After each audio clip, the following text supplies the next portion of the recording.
तो चलिए आज पर्सनालिटी के साइंटिफिक मैप यानी बिग फाइव मॉडल की दुनिया में थोड़ा गहरा उतरते हैं और ये समझने की कोशिश करते हैं कि साइकोलॉजी असल में किसी इंसान के स्वभाव को देखती कैसे है और मापती कैसे है।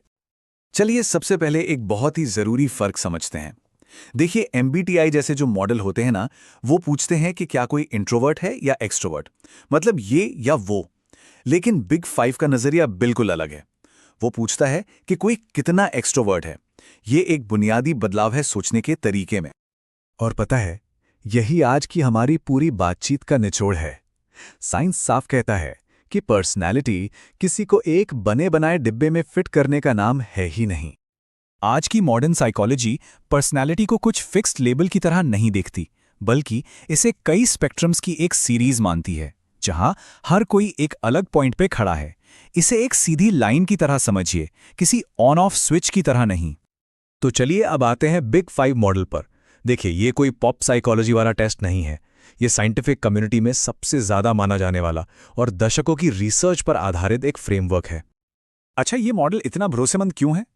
क्योंकि ये एक बहुत ही सॉलिड साइंटिफिक प्रोसेस से निकला है। कहानी शुरू हुई इस आइडिया से कि हमारे व्यक्तित्व के जितने भी जरूरी पहलू हैं, वो हमारी भाषा में ही कहीं छुपे हैं।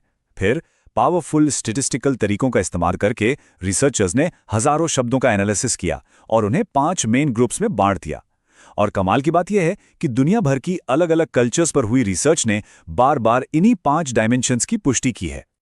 तो अब सीधे इस मॉडल के दिल में उतरते हैं। ये 5 आयाम आखिर हैं कौन से? इन्हें याद रखने का एक बहुत ही आसान तरीका है, ओशन। ये हर ट्रेट के पहले अक्षर से बना है। तो पहला है ओ, यानी ओपननेस टू एक्सपीरियंस। इसका सीधा सा मतलब है कि कोई इंसान नए आइडियाज, नई कला और नए अनुभवों के लिए कितना खुला है। क्या उन्हें नई नई चीजें ट्राई करना पसंद है? और यहां आप इसका पूरा स्पेक्ट्रम देख सकते हैं।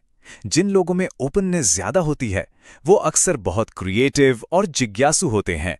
वहीं जिनमें ओपननेस कम होती है, वो परंपरा और रूटीन को ज्यादा पसंद करते हैं। और हां, ये याद रखना जरूरी है कि दोनों ही सिरों के अपने अपने फायदे हैं। अगला है सी, यानी कॉन्शियसनेस। ये ट्रेड जुड़ा है किसी के सेल्फ डिसिप्लिन, ऑर्गेनाइजेशन और कह सकते हैं जिम्मेदारी की भावना से। मतलब क्या वो भरोसेमंद हैं, क्या वो अपना काम तरीके से करते हैं। और सुनिए, ये बात बहुत ही दिलचस्प और जरूरी है। अनगिनत स्टडीज में ये पाया गया है कि इन 5 ट्रेड्स में से कॉन्शियसनेस एकेडमिक और करियर की सफलता का सबसे शक्तिशाली प्रेडिक्टर है।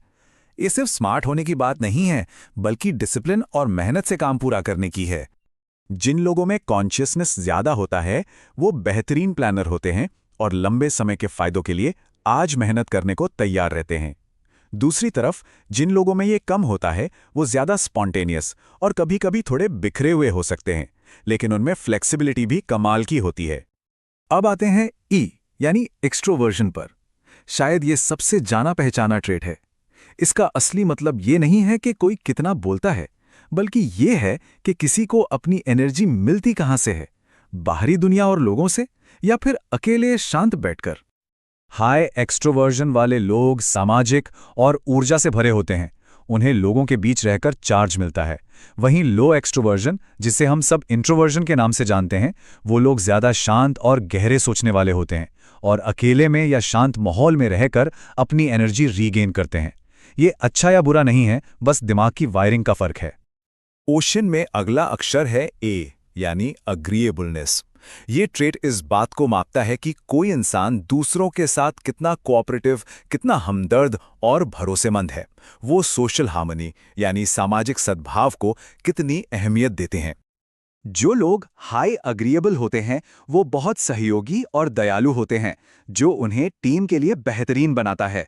वहीं दूसरी तरफ लो अग्रीएबल लोग ज्यादा कॉम्पिटिटिव और मुंहफट हो सकते हैं।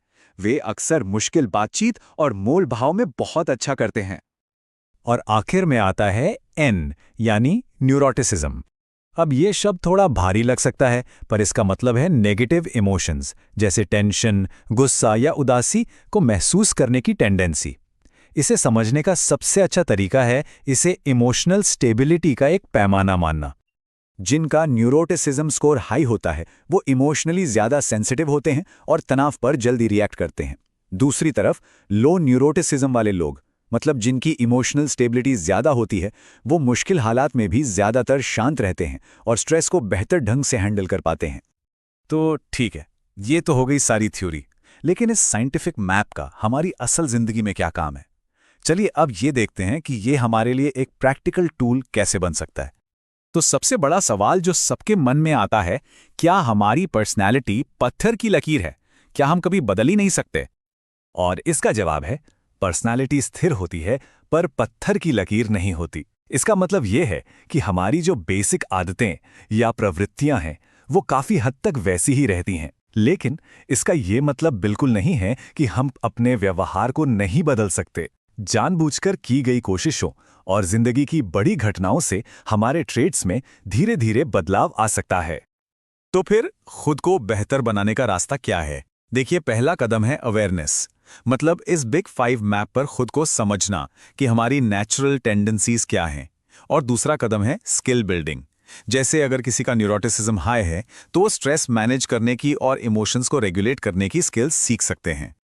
और यही इस पूरी बातचीत का सबसे पावरफुल आइडिया है। मैं तो ऐसा ही हूं। ये सोच एक जाल की तरह है जो हमें आगे बढ़ने से रोकती है। सही सोच ये है, हाँ, मेरी टेंडेंसी ऐसी है, लेकिन मेरे पास ये चुनने की ताकत है कि मैं इस पर एक्ट कैसे करूं। इसे इस तरह सोचिए, कोई इंसान पर्सनैलिटी है नहीं, किसी इंसान के पास पर्सनैलिटी होती है, और जिस चीज के हम मालिक होते हैं उसे हम कंट्रोल भी कर सकते हैं, है ना? तो आखिर में याद रखिए, बिग 5 कोई पिंजरा नहीं है जो हमें कैद कर ले। ये तो एक आईना है जो हमें खुद को और साफ साफ देखने में मदद करता है। ये सेल्फ रिफ्लेक्शन और एक बेहतर जागरूक जिंदगी जीने का एक टूल है। अब सवाल ये है कि खुद को बेहतर समझने की ये ताकत हमें कहां तक ले जा सकती है। अगर वीडियो पसंद आई हो तो फोकस ट्यूबर को सब्सक्राइब जरूर करें।